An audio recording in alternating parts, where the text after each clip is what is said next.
Is Pluto in Aquarius going on right now? To me signifies um the high energy that's been going on in the world. Um, but the thing is, most of us don't know how to handle that. I'm not saying I do, but you can see that I've learned to. Um, we can talk about it as if it's like through my astrological lens, like, oh, because I have Sun and Pluto trine my moon. Like, what the fuck does that mean? But at the same time, if I told you that that meant being able to process not only trauma, power struggles, and very transmutative, transformative, regenerative experiences, especially high vibrational stuff, because it's hair. It's like it's hair.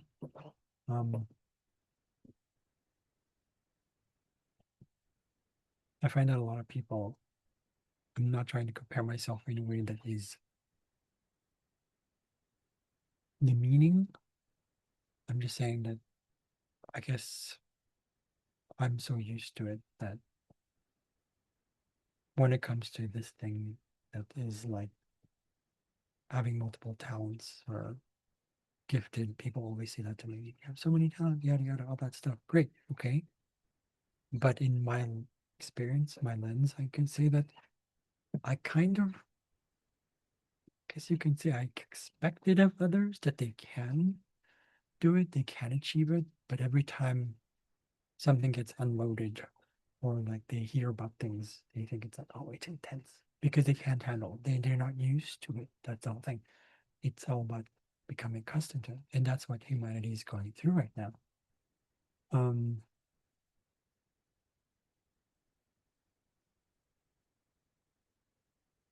you know, most people can only take bite-sized pieces, you know.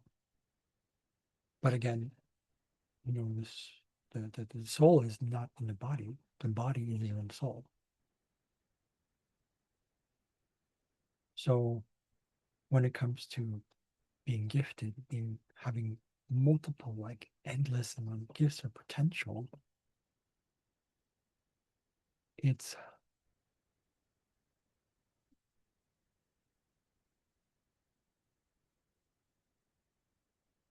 I don't know how to describe it. It can be intense, but you know, I think it's just a matter of I've always had to kind of bring myself down to earth most of the time. Or another way of saying this is outside of the up from the depths of Mariana's Trench or deeper than that. Because I've always thought myself to be quite extreme and intense. And people have so told me that that can be quite intimidating.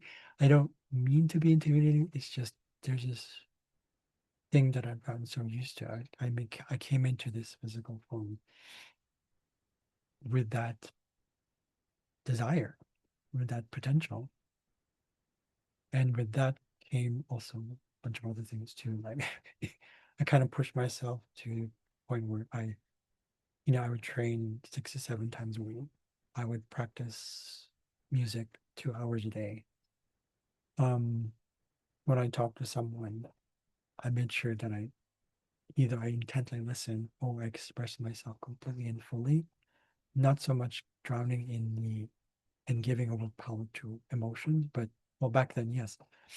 But it was that intention behind it. It was that energy behind it. It was that essence behind it that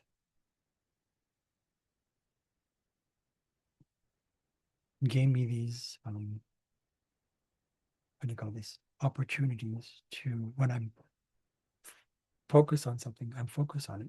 And so what happens is there's a lot of quality put into the work that I do, or whatever it is, or whatever it is, whatever in the moment I'm being, right? So there's always a lot of intense emotion. People say it's intense, but to me, it's honoring and it's facing the exact emotions as they are, unfiltered. And but what happens is we believe that we are filtered, right? We have this subconscious belief that we are filtered, that we have to narrow things down so much that it almost feels like minute and small. So we believe we're small.